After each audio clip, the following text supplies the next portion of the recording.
玩家请注意，开始捉迷藏第2季总决赛荒岛求生篇即将开始。恭喜晋级决赛的8组玩家。本期解锁的新地图为珠海荷包岛。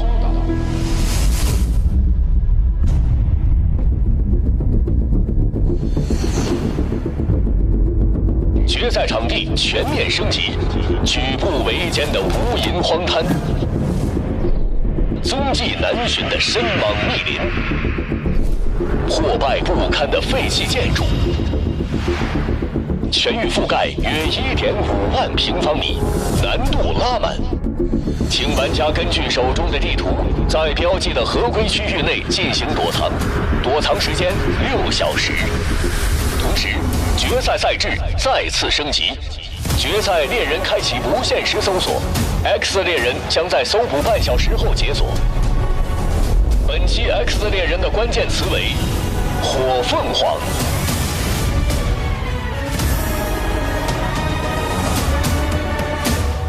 若60分钟内猎人找到全部玩家，游戏结束，猎人胜利。若猎人未能在60分钟内找到全部玩家，则游戏继续。躲藏到最后的一组玩家获得胜利，胜利者将成为开始捉迷藏第2季捉迷藏之王。最后一场游戏，决战即将开始。5、4、3、2、1，开始捉迷藏。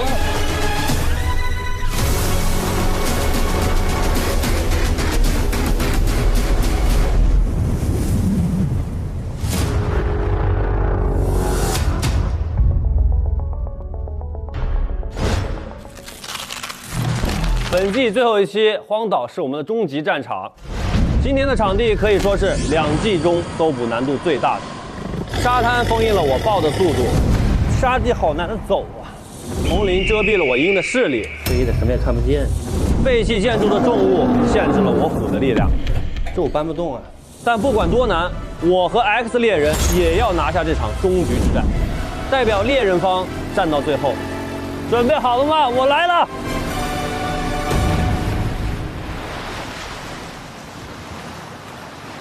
先排查一下沙滩，全给破坏了。我现在是破坏王。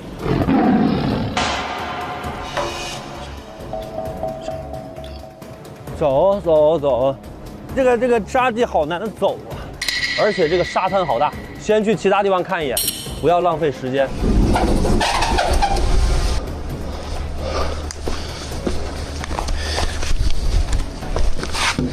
这里面很有可能藏人，但我又进不去，怎么办？试一下。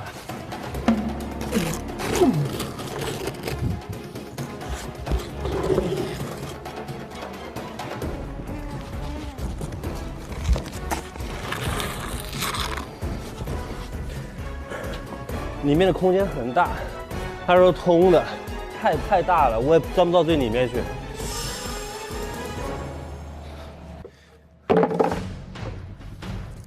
这里也没有。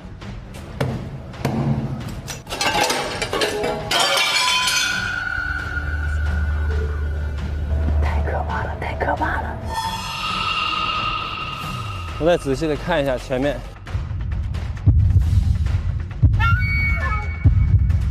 能躲哪儿呢？这里好像也没有。这里面也太乱了，怎么哪都没有啊？很轻。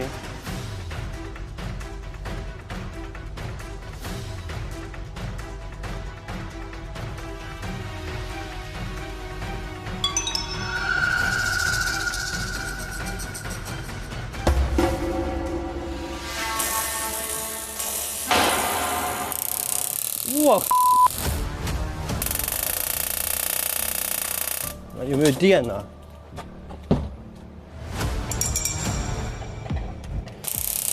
哎！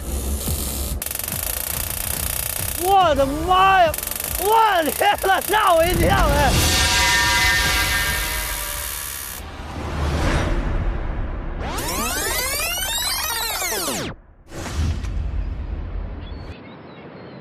又不现实了，玩啥呀？火凤凰，他不会拿把火把我们烧出来吧？你有没有看过一个电视剧，叫《特种兵之火凤凰》？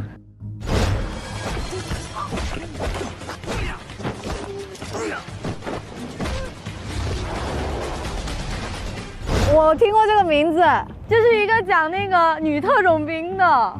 会不会这次的 X 猎人是女特种兵？女特种兵，嗯。火凤凰是不是一个代号？一会儿会来500个他的战友。大家在哪里啊？我在餐厅这边。我在小卖部，我出来了。我们先聚集一下吧，家人们，来沙滩这边吧，咱们沙滩这边看一看。我觉得可能是他们那种什么特战队员火凤凰，肯定是女孩子。对啊，今天的首要目的就是先活过60分钟，对不对？先不让他得奖，是不是？当然，先把它解决掉。就如果有可能的话，互相帮助。当然，互帮互助。然后我们再自求多福。可以，不能让他赢。对呀，总不能让他赢，对不对？就一定大家要躲过这60分钟，因为谁赢都是我们的共赢，唯一就是不能让张心动赢。我们的玩家必须得获胜，目标一定是我们要赢。我一定不能让张心动赢。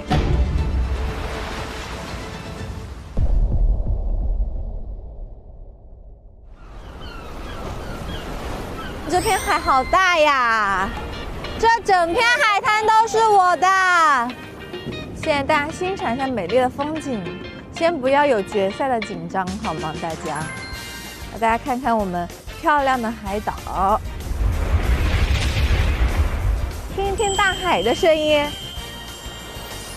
今天太快乐了，美女与狗，咦，握手，握手。握手，握手。小狗，你是有心事吗？没意思，无趣的男人。真想在这儿坐一个下午，真的好舒服。我们先把整个沙滩都逛一遍，快速逛一遍，因为我觉得来到岛上，其实最应该看的就是离海最近的地方。看这边有这种寄居蟹挖的洞。我看到这个岛，我的第一感受是非常熟悉，因为我自己本人算是半个岛民。我之前是在福建的一个岛上生活了有半年的时间，就是我觉得这是我的主场。既然都来到这么自然的一个环境，就是要找一个很自然、很贴近大海的地方去藏一下。这样才有海岛的那种海岛属性。我们这次场地有近一半的面积都是沙滩，要想融入环境，藏进沙中，毫无疑问是最具有合理性和可操作性的。沙滩上的痕迹一定是，要么是越少越好，要么就是越多越好，又不能让这个脚印太明显，而且它一定会观察这个脚印。沙滩中的一个小角落，我觉得其实是还挺难找的，因为它大概率得搜捕很久的沙滩，这个过程其实很耗时间，而且偌大的沙滩，你藏在里面真的很难被发现。这是厨房后厨，这是个后厨。对。哎，其实我觉得这个水深箱挺深的，它能藏人，你看到吗？但这个赌性很大，就是这一看就能藏人，猎人肯定会来。我太了解他了。没这么白给哈，进去踩一脚试试，没啥问题。哎，你看这里有个洞，感觉我可以备选的地方，因为特别的小。这不行，他肯定会翻。应该不会有这么拼吧？躲在这里面。水木屋这边肯定没人躲，因为这个太明显了。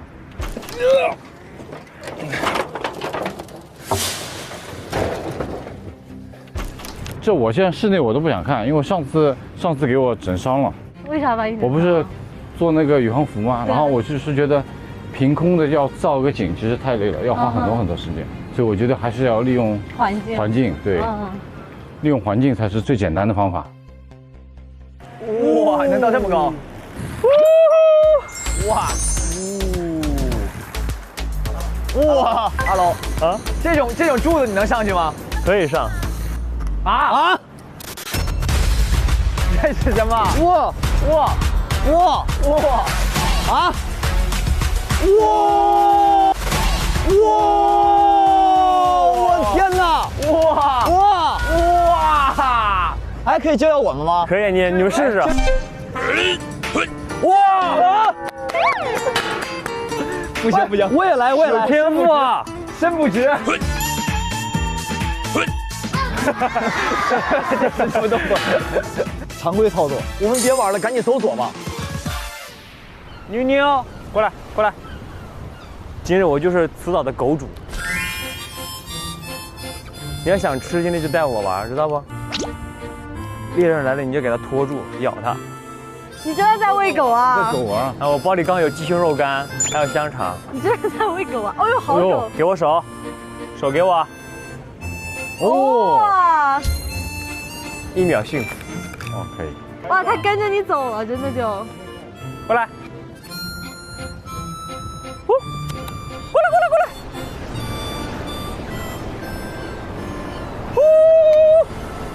过来。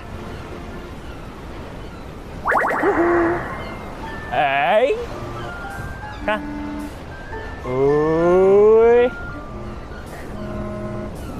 好狗。你叫什么名字啊？你们是3兄弟吧？过来，全是我的兵今天。不要抢，好，休息一会儿，不够吃了等会儿。如果有人来找我，你们要咬他，知不知道？要冲他叫。猎人有 X 猎人，我有胖，我有4小只，过来，我比谁都威风今天。去你们家里看看。你去哪儿？我可能会去丛林或者建筑里面找一找有没有合适的地方。它就是有一个建筑区，然后有一个丛林区，还有一个沙滩区。肯定不考虑沙滩区，因为沙滩区太平整了，而且我就是没什么地方可以藏的。沙滩区域第一个就是因为我们今天的天气，它其实不是非常的晴朗，我担心有风或者是有雨。如果我躲在沙底下，很容易就是被风扬起沙，或者被雨淋湿之后，我就会暴露出来。先一起走，先去丛林那儿看一下。可以，走。今天的赛制不一样了，今天的目的首要是先躲过60分钟，所以今天要精彩中要求稳，不要太着急，是不是？所以我想这一期主要是藏好最重要，是吧？啊，我也觉得。其实这里还是挺好的。我现在要进去看一下，因为相对于其他地方来说，丛林区比较杂乱，可能不太好搜。你想选在丛林区吗？我想在这里，因为我感觉这里还挺稳妥的。因为我这几期看到张心动搜捕的那个路线之后，我发现它有很多地方它其实比较懒得去搜索的，甚至它有可能在等 X 猎人来了之后再一起去搜。但是我不知道这个里面有没有地方藏。哦，我虽然进了这个丛林很里面，但是它那边就直接接着沙滩了，其实还是通的这个地方。所以如果在这里的话，其实还是要选一个稳妥一点的中间的难找的地方。要融入。对，要融入，不能够直接在这里面待着。我在丛林里面也转了一圈，所以我就衍生出一个想法。我想说，我今天能不能改造环境里原有的东西？因为这个场地中有很多这种类似的树干，猎人看到也不会觉得很突兀。我刚好找到了一棵白色的一个枯树根，然后它有一个洞，所以我想，不如我改造一下这棵大树根，我就躲在这个树洞里，然后上面再用材料和树皮盖住，就当做是在丛林里自然枯萎的树干，把我自己更好的隐藏在这个里面，成为这个环境的一部分。所以我最后就用了树根这个方案。各位玩家请注意，距离躲藏结束还剩5小时。我这就已经过了1个小时吗？我现在这个图5分钟把它迅速搞完，我还是决定躲在这个柱子的下面。这个应该是救生员在这个地方吧？是不是在这种结构上再拓展出去一点？往上还是往下？肯定往下了。像这样的肯定地基打得很深，对啊，否则立不住的。是的，对不对？哦，它这个可以替换的，你看到吗？哦，它相当于打了个地基，然后这歪的是正岗，地基其实还好，对，它可以把它拿出来给塞下去。而且这里已经到边界线了耶。对，这柱子也好，其实往下做一个差不多的地基。跟那个思路差不多。可以。25公分。其实我只要在这里按照前面那个柱子的灵感，做一个类似像地基包着它。地基的作用是为了露出呼吸管，藏在沙子里处理呼吸口很重要。2个呼吸口形成空气流通，一个呼吸口可以开在假地基处，另一个可以开在沙滩上，并用杂物掩盖。为了防止猎人起疑心，我必须复刻4个相同的地基。首先，沙滩上有10个亭子，我躲的亭子下方有4个柱子，所以我只是躲在1根柱子的旁边，那我有1/4的存活概率，而且我觉得这个方案非常完美。25直径，两边留10公分就可以，这是不要的。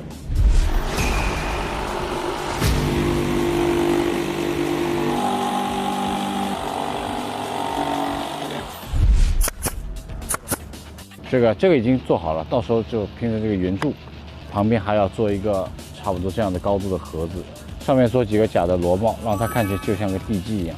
那下面是个我隐藏的大的空间，所以问题不大。现在去核下这个尺寸，尽量往那边靠啊，等我。它是若隐若现的，大概就这个意思，把它再堆起来。到时这个缝隙做完以后会没有啊。OK， 行得通。我来挖沙啊！哎呀，沙子还相对好挖一点。你找到筒子了吗？我看到那边有一个铁桶，我觉得很好。这个底下是开口的，所以我从下面钻进去。我觉得这个是一个非常好的地方。那你需要把它就是裁切还是怎样？我要给它设计一个盖儿。你看我在那边翻工具，然后翻到了一个非常有意思的东西。啊，这是那种能抽空气的 ，yes， 是吗？抽气机就是大家不是有时候会打包一些像被子啊、羽绒服啊这种，然后就用这个这样一吸，然后就可以到真空状态。哎，大家有没有知道一个实验叫马德堡半球实验？大概16、18世纪这样的欧洲，有一个人做了一个非常出名的实验，叫做马德堡半球实验。就是呢，他把2个铁的半球紧密结合过后呢，在上面开了一个气阀，然后他同样就是在那个气阀里向外抽气，2个球形成的这个空间里面呢，就到达了一个接近真空的状态。然后那个时候呢，他们就有一个挑战，就是两侧用多少匹马去拉这个半球，能拉开这个半球。然后最后是到了16匹马，依然没有把这个铁球拉开。这个实验证实了我们生存的这个世界是存在大气压的。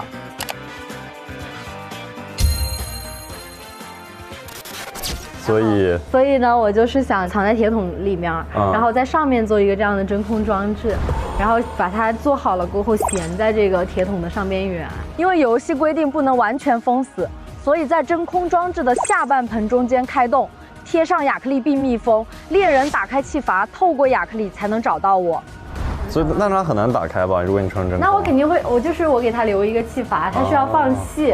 但我觉得以张心动这样的蛮王，他肯定想不到。他肯定是会拉，然后拉不开，对不对？那你要把里面真的抽空的话，那个气压应该会很大，应该是它完全拉不开的。对。我们现在搜集一些看能不能用的工具。这个是可以把这个沙滩上的你周围那附近的脚印给这么刮平的一个工具，所以我可能收尾的时候可能会需要。哎，有个推土车，我们待会借一下推土机，我们试一下手感啊。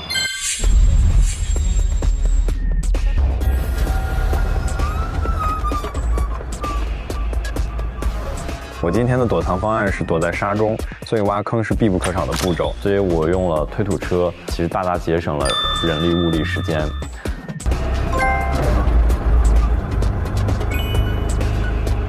这次买我的位置，我大概决定了2种方案，一种是最远点，离树林比较近的边界区，它太容易被看到了，因为本来就没什么痕迹，那块没有人去，然后有一块新挖的土，我觉得特别明显。所以我选择了另外一边，就是靠近我们这个淋浴间这边的沙滩。我的目的地就在这儿。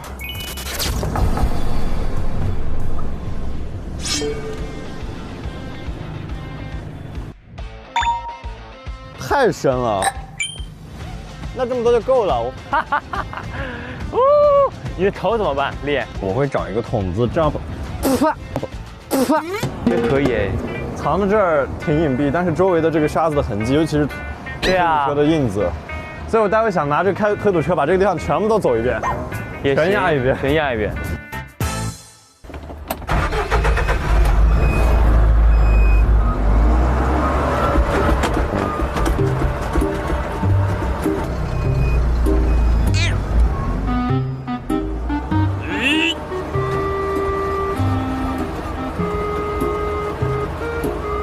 我现在在做的事情就是让整个沙滩布满我的整个车辙印，这样张心动就不会根据我的这个挖土机的车辙印找到我的那个最终藏身之处。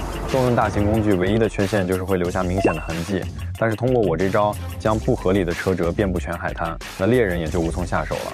同时呢，我又用挖斗去挖了其他几个坑，就是想让迷惑他的视线。本来我们打算把自己埋在沙子里，反而呢，现在沙滩上人太多了。你看那边，那边已经要开挖掘机的。马奇老师、小马还有小鱼都要藏在户外，我们决定去室内搜一搜了。室内吧，大家都在户外，反而呢，室内会比较安全一些，感觉。会不会有人躲在沙子里？拉杆拖一下。我很怕他直接骑到我身上。我感觉可能跟草有很大的关系。哎，就藏在这个地方休息区，给他整一个灯下黑，我觉得一览而无余啊，这完全没有地儿藏啊。这些桌子都是一眼就会被发现的。这个2楼是不让上的，这个冰柜倒是可以，我觉得把这边码满饮料。但是有一个点啊，这还点不了外卖，你不可能装饮料了。它这个禁区有点太多了吧？你有没有发现啊？这个1楼不是禁区，2楼是禁区。猎人看的时候会不会以为这整栋都是禁区？这个餐厅的2楼是禁区，但是1楼不是。猎人一看4个禁区。对，而且进去之后那个一眼看过去全都是桌子跟椅子，感觉没有什么地方能藏人。我觉得他肯定就扫一眼，他可能就走了。妙，就找到这儿了，就藏在这里。这底下是空的。哎，别，哦，这底下是空的，好大一块。哎，这个可以啊，好位置，好位置。你就看底下能不能进去。那有个门，我看见了。我们到里面把这个把手卸掉，可以拧掉，把这把手拧掉，然后把它卸掉，然后从里面把它封死，他就只能从锅里找咱们。蛮宽敞的，非常巧思的一个方案，非常的巧，它上面只有2个火锅，然后我们把火锅卸下来以后，把自己的头放进去，2锅头，没错。真正的美食往往需要简单淳朴的烹饪技巧。OK， 我觉得这地儿这可以啊，这个地儿，这地儿真不错。而且它也是个对称的形状，你看到吗？非常对称。没错，这个手搓可搓不出这么对称的。这个方案先定了。走，我们先去那个防务区看一下。你今天有什么思路没？我一直想做一个能吓他一跳的东西，又能融入我的躲藏方案里面。哎，我觉得这个区域好。你想怎么做？你想做什么东西呢？其实我从第1期我就带了一个比较关键的东西，现在一直没使用上。啥？就是一个电弧发生器。我想把这个利用起来，因为刚刚我在前面啊，我们在搜索的时候，我看到好多电表箱。所以我想着在这里可不可以做一个上一堵墙，做个电表箱，然后拉点电线，是不是？我的电弧发生器就用得上了。因为3D 打印机今天我觉得不能用了，因为它已经知道我在一直使用3D 打印机。对。如果我的3D 打印机出现，那就是直接就马上就是这个地方。对，这可以当个备案，再看看别的。哎，在这上面加高一层呢，做个那个电表箱什么的，躺上面，然后还是个有电的装置，行不行？就这个地方。我上不去。好吧，你要不要试一下躺这里给你加高？但是这个高度我躺不进去呀。是淋浴间哦，厕所，远到边框了。那我觉得还是你的刚刚第一个那个想法最妙。对，那我就定第1个方案了。好，那我们暂时解散好吗？好。所以我们现在看有没有一些废旧电表箱，发现一个野生电表箱。幸好没碰，这有电的，这连着的，这应该是他们搞工具用的。看一下这个区域，这个没接电，我觉得是可以利用一下的。好，接下来切割木板，然后喷漆。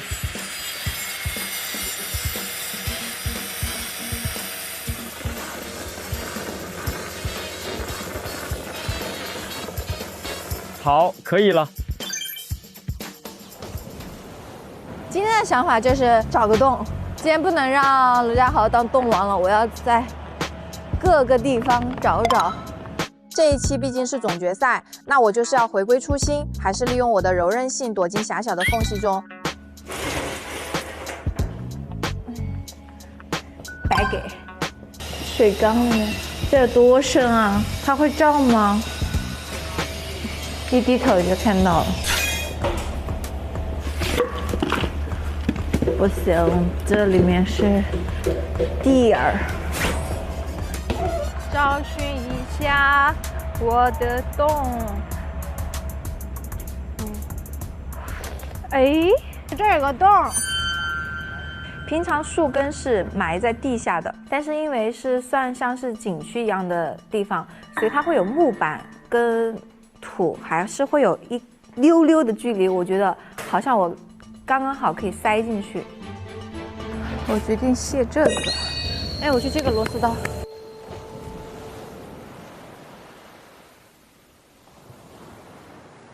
这是你家呀？我看一下你家里啊，怎么姐？你们一家4口住这么大地方？哇，你看看，这31厅啊，这房子。你们不要进，我去你家看看，不要急，你们先走开，我要进去。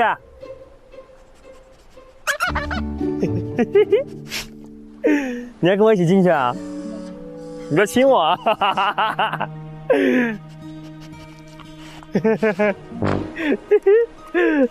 过来，过来，过来！你们过来，过来，坐好。哇！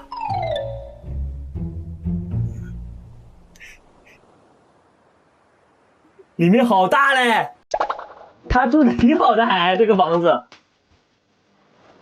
我就想这么蹲在这，我让这里立一块板起来，立一块板，然后我在板这边给他投点东西吃，然后就在这里吃东西。那猎人就以为这里没人了，对不对？我觉得可以。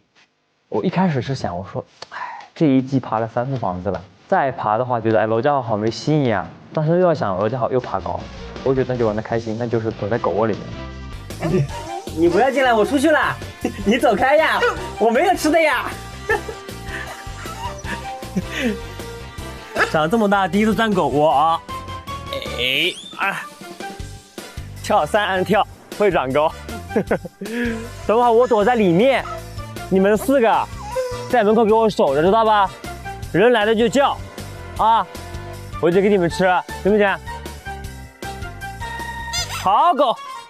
只要狗狗一直待在狗窝里帮我打掩护，猎人看到狗窝里只有狗狗，自然就不会多想，相当于给我加了一层保护罩。各位玩家请注意，距离躲藏结束还剩4小时。面对决赛也想做的好一些，让大家看到不一样的东西嘛。其实我在第1期就带了我的电弧发生器，一直没用上，今天终于可以用得上了。还有电子火柴，这个的话就是它通电就可以发生电弧，主要是为了有电流声。电子火柴主要是有视觉火星和冒烟效果，所以当猎人打开以后就会被吓到。那我们现在开始组装，这个其实就是我们第1期水枪用的智能模块门窗传感器。这个装置一共有3个口，第一个是给它供电口，第二这2个就是它的开关，你可以理解为墙面开关。只不过我们把这个按压的动作变成了智能化，就是通过远程控制让它自动启动，就这么简单。那我们现在测试一下吧。好，成功。这次就是把装置全面升级，我要剥夺张心动的视觉和听觉，让他根本找不到我。2个部分都为防止摸到，都设置仅通电1秒，打开同时触发，然后断电，保证安全。只是吓唬猎人，而不会伤害猎人。这样的话，他应该是不会再去碰这个电表箱。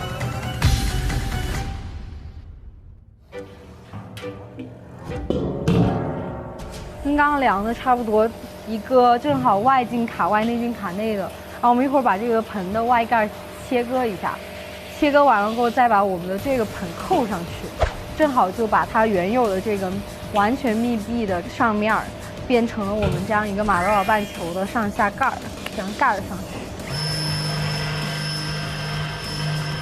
现在我要给这个上盖打3个孔，分别安装把手和气阀。上一期我还在给小马打下手，今天我直接上了电钻，这对我来说是个很硬核的尝试。哦，它不只是使用一个工具，更像是我从理论派玩家向实战派升级的一个信号。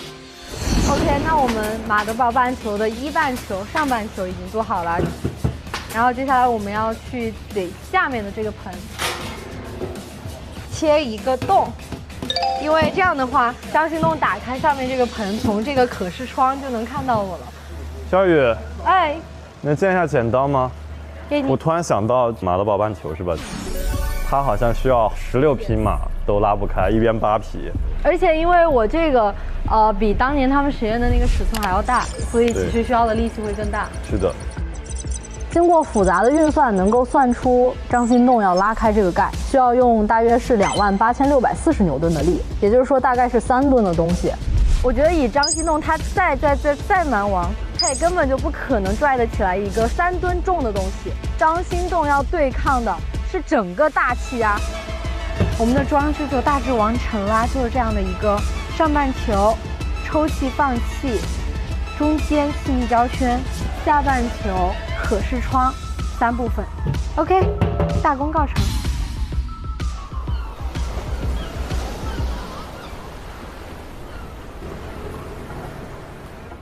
这里这么多木板，我吧开机一双手，天下自己打。今天手工达人改造狗窝，跟小狗们相处了快1个下午，我就觉得哎，关系也挺好的，帮他们做一个升级吧。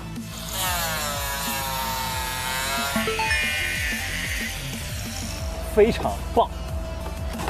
你别说，哎，你还真别说，这真好，打起来以后。就给他们稍微装修了一下，钉个木板啊，然后铺上地板，就觉得这样稍微看起来觉得那个狗窝很陈旧、很合理的一个存在。这样我藏的也合理，狗狗以后住的也舒服了。我让猎人知道娄家豪不只是会爬高，还会手工。气钉枪这会儿有人在用，我先去做狗窝内的隔板。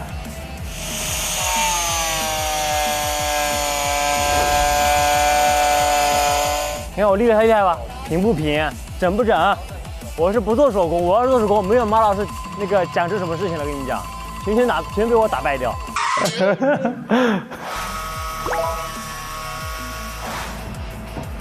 哎，可以啊，你看整好，非常完美。这个房子它是一个房子型的，你看上面一个三角形，上面一个长方形，对不对？我从这个地方给它喂狗粮，这个口是可以动的，它可以推过来，它就掉了。我就哎，娄家豪在里面。就这个板不是太大了吗？进不去，然后我要在这开个孔，直接这么，我就这么推进去。我今天属于大工程，推翻前面的所有体能项目，今天改成手工。为了这个捉迷藏之王，开干！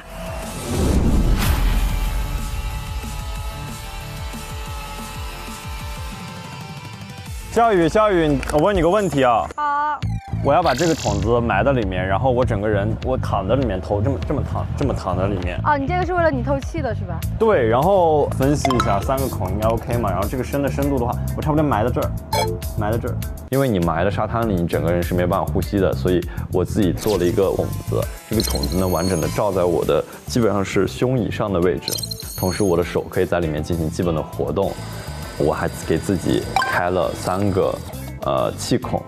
然后我用塑料瓶也同步裁切了3个管口，这样我就可以把自己埋得更深一点，让猎人不会踩到我的桶子，从而发现我。我觉得3个孔完全够了，它热空气上升，这个地方是我呼出去的地方，这个地方上升，然后冷空气下沉，然后是不是可以构建一个循环，2个循环？一般正常来讲的话，可能侧面2侧打孔会好一点，但你侧面不是要盖沙盖上来吗？对，所以你就这样。为什么2侧打孔会好？就是对流啊，因为这样对流，对，空气水平的，对，因为你这边都是沙子嘛，对吧？2边进中间出呗。今天的这次躲藏，毕竟关乎着捉迷藏之王的称号，所以我对每一步的精准度都非常的谨慎。而且我今天也利用了推土机挖洞，利用空气循环原理制作呼吸孔，在道具制作方法的维度上，我觉得相比之前是一次巨大的提升，整体的效率和合理度，我觉得是非常完美的。OK， 在这儿做沙雕，我想就之前我们因为有一些淘汰的小伙伴，他们也有一些躲藏方案很精彩。然后呢，因为我们是最后一期了，他们有些人可能没有办法来到最后一期我们的总决赛，我就要把他们的优秀的方案、好玩的方案做成沙雕，然后挑衅张心动。我做一个梦欢的马桶，梦欢在这个香港街不是藏在厕所里面吗？让张心动看到有一些似有若无的回忆，写一下他的名字。对于我来说，这些沙雕不仅仅是一个陷阱，它也是一份记忆，是离开的小伙伴们的心血。灯笼，同时它也在提醒着我们要承载着他们的寄托，继续前行。我觉得差不多了。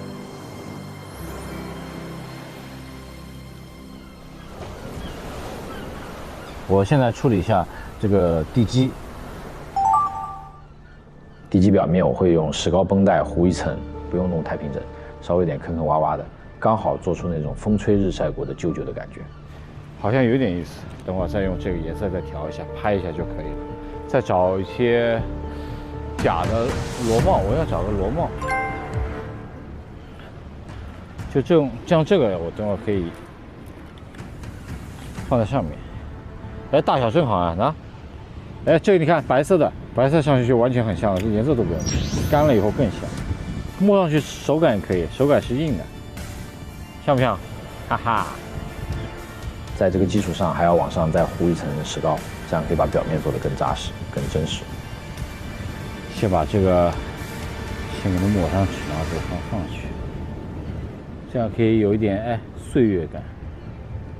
刚才我看看总决赛，大家都挺努力的，就你看娄家豪他开始干手工了，这是件非常不可思议的事情。他自己开始定板了，所有人都很努力，我也不能输。今天我结合了各种玩家的躲藏因素，小潘的边缘玩法，沙子遁地的玩法，第一季柱子的玩法，我把所有的东西都捏在一起了，我做成了一套超级组合拳，就是为了在总决赛今天对抗猎人。我希望今天能赢。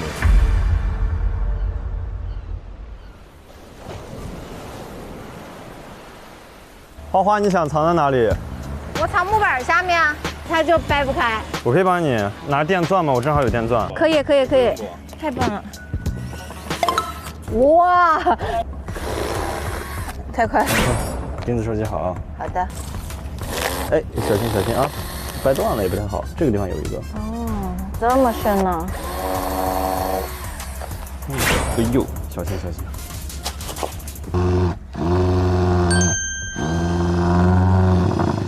第一期和最后一期，我感觉形成了一个闭环，就是都在坑里嘛。但是我这次的方案相比挖土，有了更为坚固的遮挡，可以说是质的飞跃。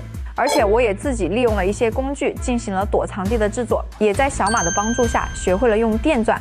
来这儿就是要不怕苦不怕累，就是尝试多元化的自己。就这放旁边吧。哦，可是这块承托板，这块板子这得我可以拿锯子把这锯掉。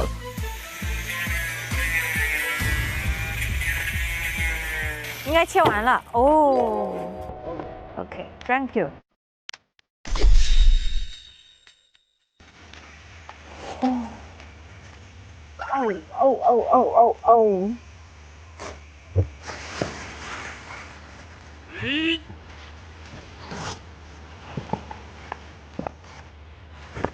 好像还可以吧啊！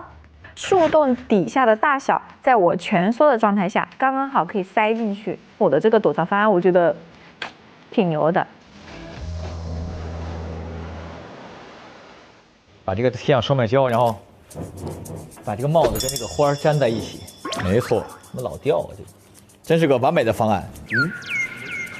待会儿我们就把这个钻进去之后从里面封死，但这个封死有点太无敌了，我们就把头露出来。但你得找个东西盖一下吧。现在咱找点东西看，这是好东西啊。根据游戏规则，我们是不能完全封死躲藏点的，所以我们就把头顶的锅盖去掉，用花束作为掩盖我们头的装置。你看猎人到这里，他这个花他就给我扒了一下，你就出来了。得稍微把这个花戴到你头上，戴死一点，就把它做成一个帽子戴在你头上，就等于它葫芦的话，它一般葫芦不掉，它只能这么着把它拿起来。可以啊，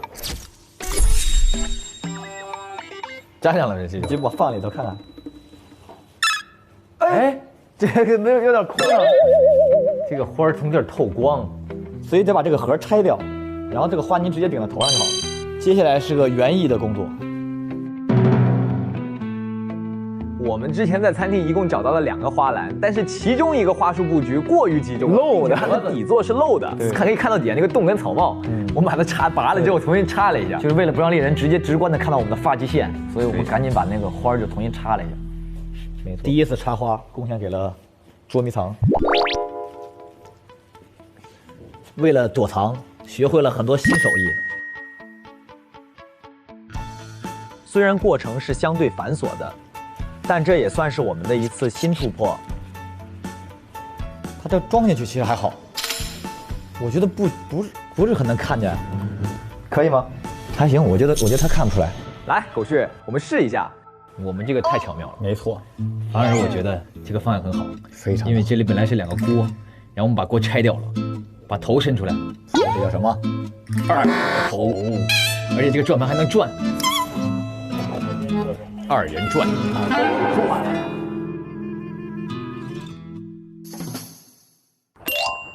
卷一下，让它好造型一点。按照树洞的弧度裁剪一下。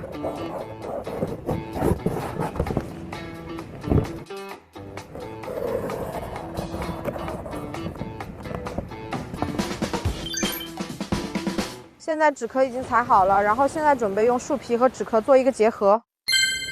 这次我要做一个更精妙绝伦的与大自然完美融合的躲藏方案。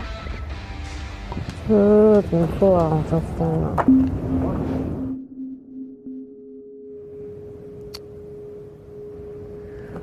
反而呢，这个东西要怎么做呢？可真是为难住我了。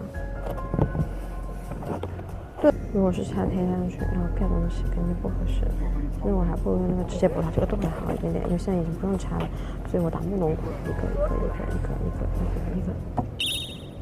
好了，我现在要放弃我的第一个方案了，我不能给它做个盾牌，因为我发现我这个盾牌上去之后完全就盖不住它，而且因为它的弧度太多了，所以我根本就完全上去就会翘边，每个地方都在翘边。所以我现在想的是用我的那些小木龙骨给它做一些框架。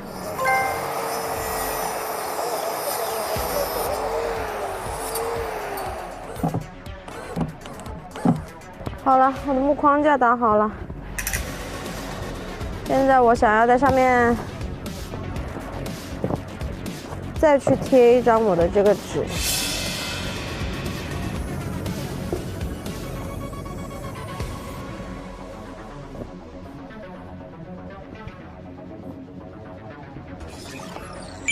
啊，来吧。现在我要给我的大树贴上一点树皮。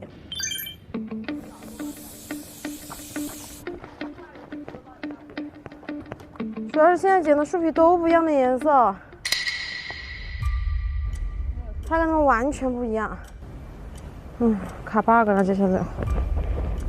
因为我本身剪到那棵树是个白的，但是我剪回来的树皮是深棕色的。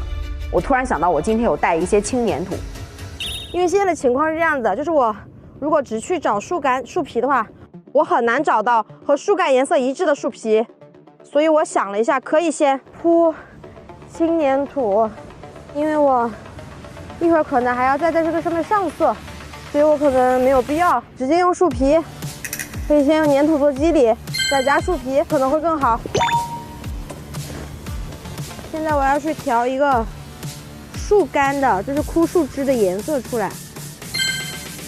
第一步，上一个不深也不浅的中间色调，给它铺过去，用深一点的颜色给这个树敲出一个暗色调。在我画的这些里面做一些树干进去，一边画一部分，然后粘一部分，让它真假掺杂在一起。然后把整个树干全部重新上一遍色，再用小刷子上一点细节，最后给它铺上一点青苔和一些植物。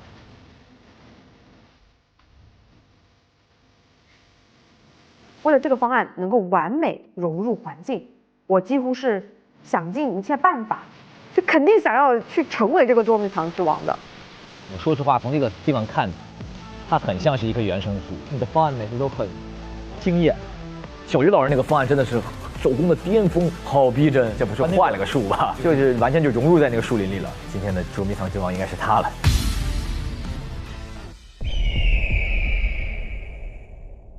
各位玩家请注意，距离躲藏结束还剩2小时。这是你新做的。对，然后这个电表箱打开会炸，会炸。对，怎么做出来的效果？一个小的锂电池带动的，然后还有一个就是用4颗电池带动了一个电子火柴。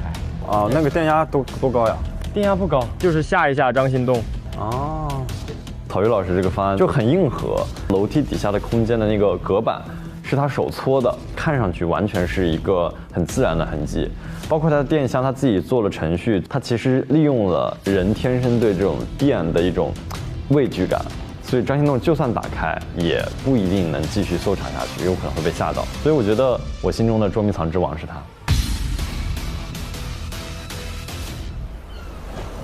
OK， 我们现在这个下盆已经切好了洞，然后贴上了亚克力板实现密封，然后组装上了油桶。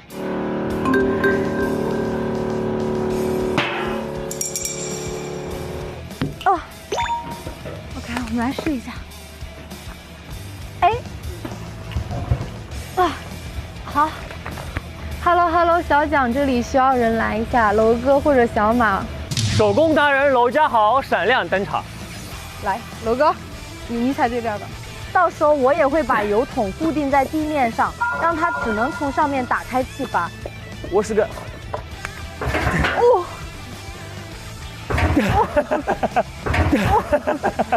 这完全不行，真起不来。哇，到底是清华的。哦，谢谢你，谢谢你。你看，我就给它撕。你不要。撕不开。我害怕。打开这个气阀之后，就能打开盖子了。这样就可以了。OK， 今天的这个方案是我最满意的一个方案。这一期是有史以来最难做的一次道具，然后我也很好的把它完成了，呈现出来了非常好的效果。我现在要去找我的躲藏地了。我觉得澡堂子和洗手间门口也比较合理。哎，我觉得这个角也不错，就是因为这边全部都是这种冲凉的地方，那我在这儿放一个蓄水桶、热水器是非常合理的。哎，我觉得这里也可以，这里它应该原来是接了有水管的，然后我一会儿把桶放在这里过后，我可以把这个水管杵在我的那个气阀上。然后这样的话，张心动都不一定能发现气阀。然后有这个水管连着的情况下的话，他就会觉得这个东西本来就是在这儿储水的，有进水出水。我上一期做了一个那个出水进水的水管子，然后蓄水箱。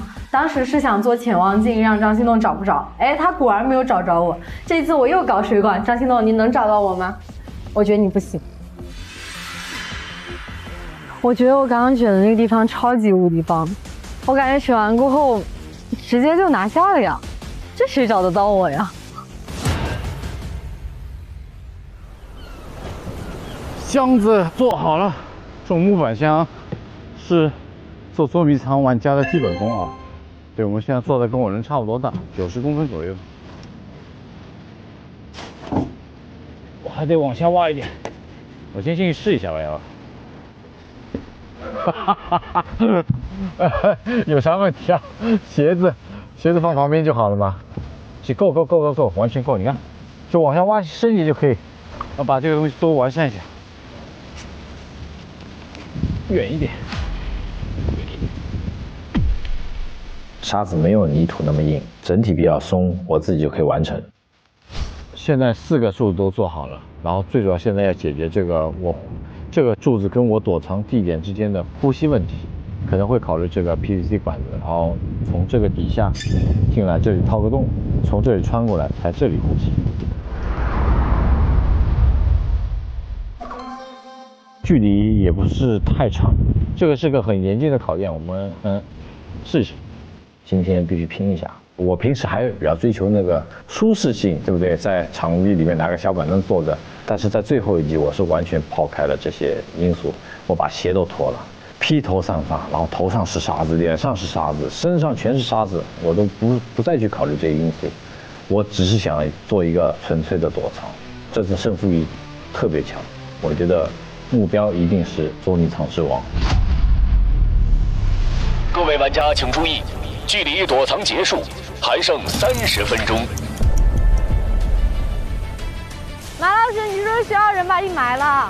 把我埋进去就可以了。马奇老师，哦，你都脱鞋了？我鞋都没穿，我怕我的脚印。马奇老师这个稳了，鞋印扫一扫。好的。扫帚在旁边，那个红色扫帚特别好。交给我们。总决赛一起加油，猎人肯定不能赢，对吧？加油！哎，拜拜，加油！这个应该是找不到了。突然有种太空驾驶舱的感觉，你看，要呼吸就这样。猎人除非把这片沙滩翻个底朝天，否则别想找到我。捉迷藏的王座我未免定了。马奇老师，我们走了，把你鞋也带走了。OK， 加油！这次绝对不能让马老师的鞋被他发现。米兰那集，他的鞋露在外面被猎人发现了，然后这一次他的鞋也在外面，我就赶紧拿起他的鞋就跑。我说这可不能让猎人找到。他说沙滩上出现一双马奇老师的鞋，但这整个沙滩都会被猎人全部挖起来。小马要帮忙吗？小马要进去了吗？准备进去，时间不够了，赶紧的。紧张。希望大家能活埋我，不要埋的一点踪迹都没有，好吧？好，那我要进去了。Come on， 拜拜拜拜。加油！拜拜，加油！开工大吉！哦，我的天哪，我温柔点，温柔点。对不起，慢一点，慢一点。没事。哇，好爽啊！哎呦，这个方案我觉得最困难的地方是藏进去以及收尾的工作。笑语、楼哥还有花花，包括队六，他们都来帮我铲周围的沙子，让它尽量平整。啊，花花在拿那个扫把一直在扫周围的足迹。我的方案是大家一起帮我去完成的。它这上面可以盖呼吸口不能。这全是真的呼吸孔是吗？对，这个都是呼吸孔。它就是要围一个土包包。可以的，家人们，你们盖吧，我觉得可以。谢谢大家，感谢感恩。捉迷藏之王请我吃饭。没有问题。小马加油！加油！我挺有信心的，因为你想偌大的沙滩上面，其实这个沙滩上有很多杂物，它如果全部去把这个沙滩走一遍的话，都1个小时过去了，就是很难被找到的一种躲藏方式，所以这是我的信心所在。我一定会唱到最后。你们谁需要收尾？需要，太需要了。那咱先去把这小鱼收尾了。第一期帮所有人收尾，最后一期帮所有人收尾，有始有终。我们本来就是双份的劳动力，今天我们就是一定不能让猎人拿到捉迷藏之王。我现在把吉利服先换上，就差不多就绪了。待会儿我的队友就会过来帮我了。这个吉利服是我之前做好的，我找到2个这种户外的这种小披风，拿去用一下先。把这种飞的树叶涂一点点。来，我们2个 OK 可以吗？这样行吗？这样可以吗？行。我在南林一边里需要帮忙收尾。我来了，杜六马上过来。我要进去啦！拜拜，我进去啦！坚持60分钟。可以吗，小鱼？可以。那你膝盖小心点，我放啊。放。把这边全挡上。先找点树叶了吧，太沉了，树会。OK， 我走了，小鱼，拜拜，加油！我对自己躲藏的方案的信心其实就是100分。请问有人来帮花花收一下尾吗？花花，你要收尾是吗？我来了。哦呦！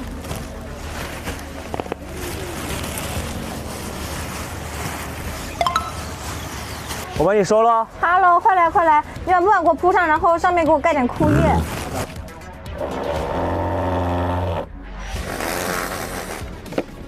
拜拜，大家待会儿见哦。我那个就是一个不起眼，就是它途经的一个东西。一棵树，你去翻一棵树干嘛呢？张行动绝对找不到我的。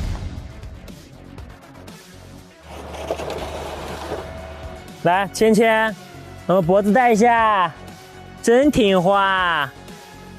来，我给你吃肉肉啊，好不好？我们带起来。这都是你们吃的啊、哦！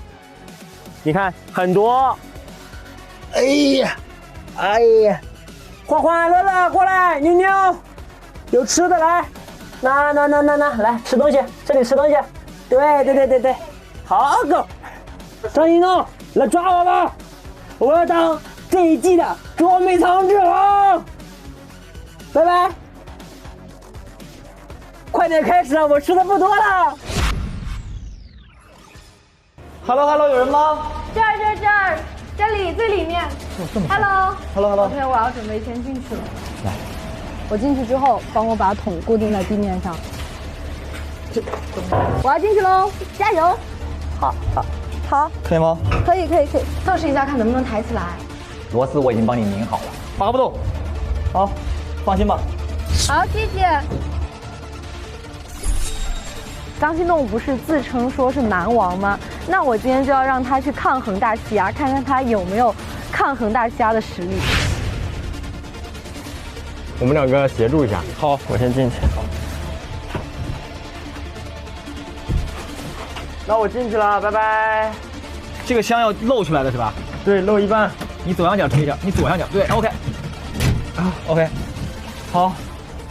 我这次的方案可以说是全面升级，猎人绝对不可能找到我。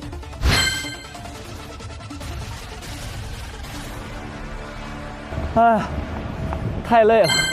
今天最累的就是帮助大家收尾，因为大家的躲藏方案离得都很远，相当于在做折返跑，在沙滩上完全跑不起来啊！这是一个斯巴达挑战赛。对，这一期毕竟是捉迷藏之王的争夺赛，大家的躲藏方案都很拼，有埋沙里的，有躲木头里的。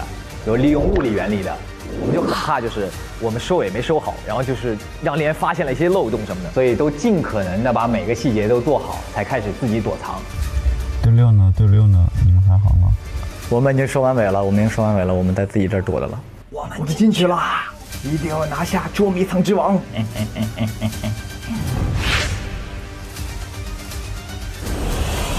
躲藏时间结束